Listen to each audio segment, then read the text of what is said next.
Bismillahirrahmanirrahim. Assalamualaikum warahmatullahi wabarakatuh.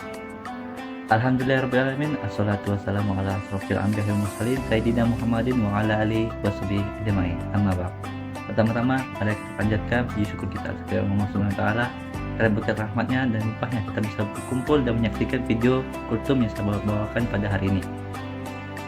Serta salawat sering salam kita curahkan dan limpahkan kepada Nabi Agung Muhammad SAW yang mana telah menuntun kita dari zaman jahiliyah pada zaman nuraniyah yang seperti sekarang ini, dan juga kepada keluarga, sahabat, dan pengikut jejaknya hingga akhir zaman.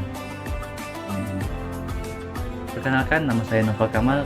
Saya dari Prodi PPK 2B semester 2, berasal dari Kalimantan Barat, Singkawang Tengah.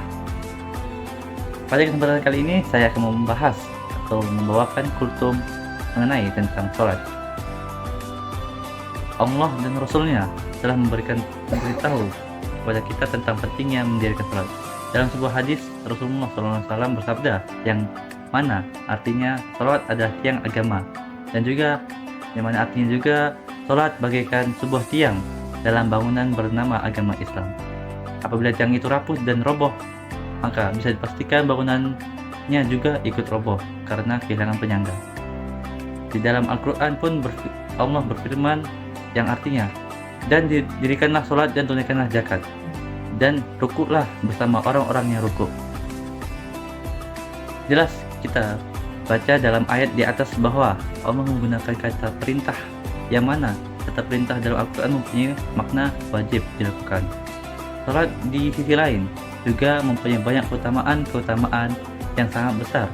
Dalam salah satu riwayat hadis, Rasulullah SAW bersabda, seandainya mereka tahu pahala sholat subuh dan sholat asar, niscaya mereka akan mendatanginya meskipun dengan merangkak. Potongan hadis riwayat Imam Bukhari di atas memberi kejelasan dan keutamaan sholat. Dalam sholat subuh saja terdapat banyak keutamaan yang bisa kita raih. Salah satunya mendapatkan kesaksian dari malaikat subuh. Begitu juga pada sholat wajib lainnya, Allah menawarkan kepada hambanya pahala yang banyak. Sholat dalam perwujudan tidak hanya menjadi sekedar kewajiban yang harus ditunaikan, tapi lebih dari itu. Sholat merupakan bukti iman seseorang terhadap Allah Subhanahu wa taala. Namun sayangnya kini banyak manusia yang dengan sengaja meninggalkan sholat tanpa adanya rasa penyesalan apapun. Allah Subhanahu wa taala firman dalam surah Al-Maun tentang orang-orang yang lalai terhadap sholatnya. Ayat itu berbunyi, fawailul lil musallin alladzina hum an sholatihim sahun. Artinya, maka celakalah orang-orang yang sholat, yaitu orang-orang yang lalai terhadap sholatnya. Kalimat celaka ini biasanya Allah Subhanahu wa taala digunakan untuk mensifati orang kafir dan munafik. Berarti dengan kata lain, orang yang lalai terhadap sholatnya bisa disejajarkan dengan orang kafir dan munafik.